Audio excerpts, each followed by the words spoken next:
আসসালামু আলাইকুম প্রিয় দর্শক, দেশে এই মুহূর্তে সবচেয়ে আলোচিত সংগঠন কোনটি? এবং বিষয়টা বিস্ময়কর হলেও সত্য যে কোনো রাজনৈতিক দল নয়, এই মুহূর্তে সবচেয়ে আলোচিত সংগঠনের নাম হলো বৈষম্য বিরোধী ছাত্র আন্দোলন।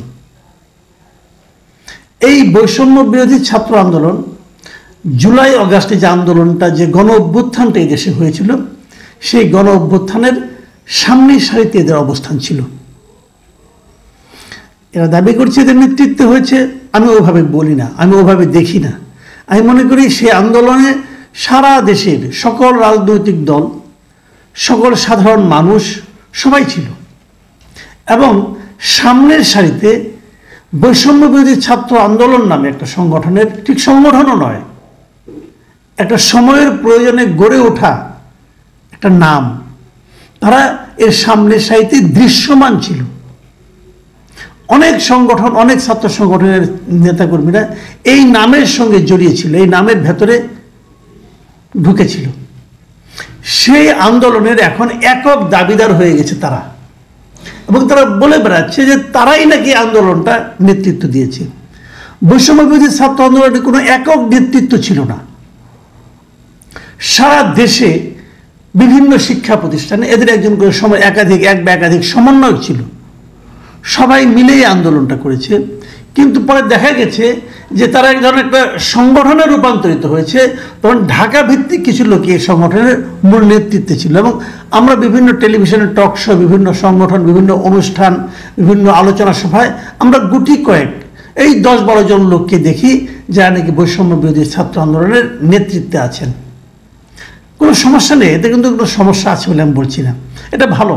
আমাদের ইয়াং জেনারেশন, আমাদের ছাত্ররা এখন জাতীয় নেতৃত্বে দেওয়ার জন্য সামনের দিকে এগিয়ে আসছেন, এটা অবশ্যই একটি ইতিবাচক দিক। এবং এই ছাত্রদের 3 জন এই সরকারের উপদেষ্টা মণ্ডলীতেও আছেন, এগুলো সবই ইতিবাচক দিক, সবগুলি আমি প্রশংসা করি এবং গর্ববোধ করি আমরা যে আমাদের ইয়াং জেনারেশন কত ভালো করছে। কিন্তু তারপর যে প্রশ্নটা গুরুত্বপূর্ণ হয়ে দাঁড়িয়েছে সেটা হলো, সারা দেশে এখন এটা কি করছে, অথবা বৈষম্য বিরোধী ছাত্র আন্দোলন এই নামেধারীরা সারা দেশে কি করে বেড়াচ্ছে।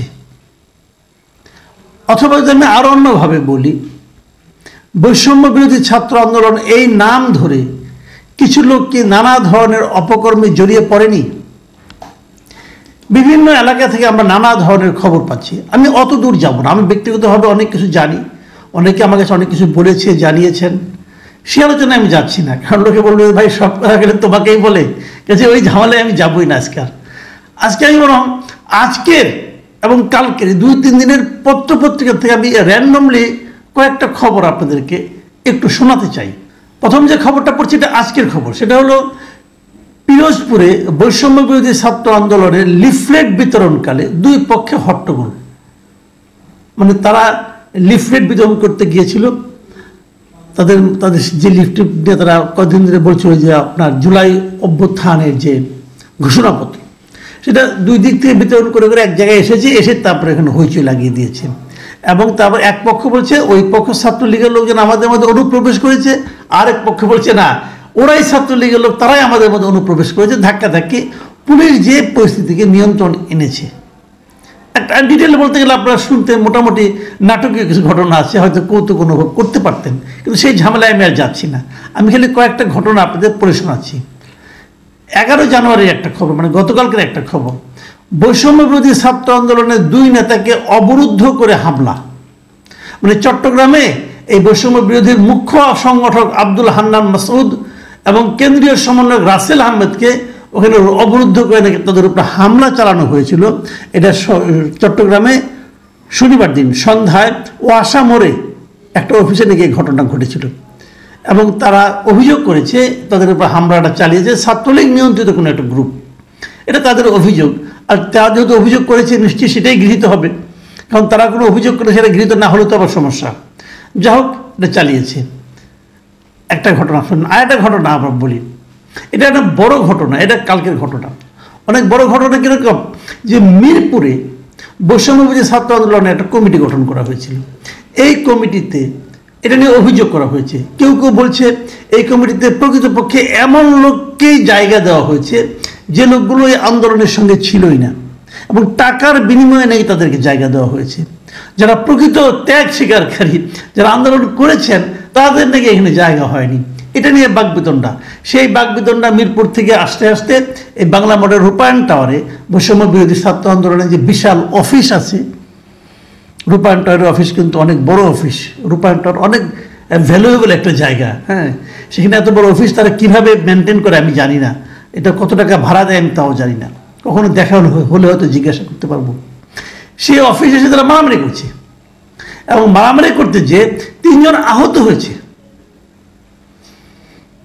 এটা একদম কেন্দ্রীয় কমিটির ঘটনা। এটা ঢাকা বসে এই ঘটনা ঘটেছে। আচ্ছা, মানিকগঞ্জে সেখানেও বৈষম্য বিরোধী ছাত্র আন্দোলনের 2 পক্ষের প্রতিনিধিরা মিলে মারামারি করেছে। এতে 2 জন, মেহরাব খান এবং মিরাজ হোসেন নামে 2 জন ছাত্র প্রতিনিধি আহত হয়েছেন। এগুলি কেন? লিফলেট বিতরণ করতে যে, একটা কথা ভাবুন, এরা নিজেরা একই সংগঠনের লোক, নিজেরা লিফলেটটা পর্যন্ত ঠিকঠাক মতো বিতরণ করতে পারে না। লিফলেট বিতরণ করে নিজেরা মারামারি করে। কেন করে সে আলোচনা আমি একটু পরে আসছি। এই মারামারি কি অর্থ থাকতে পারে? এর মধ্যে আরেকটা ঘটনা দেখলাম সাতক্ষীরায়। ওখানে একটা কমিটি ঘোষণা করা হয়েছে এই বৈষম্যবিরোধী ছাত্র আন্দোলনের।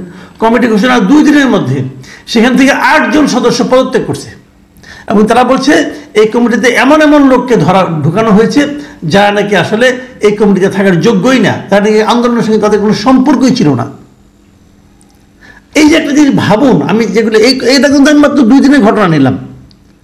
এখন প্রশ্ন হচ্ছে যে এই কমিটিতে ঢোকার জন্য কেন তো হুড়াহুড়ি, অথবা এই কমিটিতে ঢুকতে না পেরে কেন তো ক্ষোভ, অথবা এই কমিটিতে কেন ঢুকলো এটা নিয়ে কেন পরস্পরকে আক্রমণ, পরস্পরের বিরুদ্ধে অভিযোগ উত্থাপন, অথবা ছাত্রলীগ ঢুকে গেছে বলে একজন অপরজনকে অভিযোগ করছে কেন? এখানে ঢুকতে পারলে কি মধু? এটা মধুটা কি ভাই?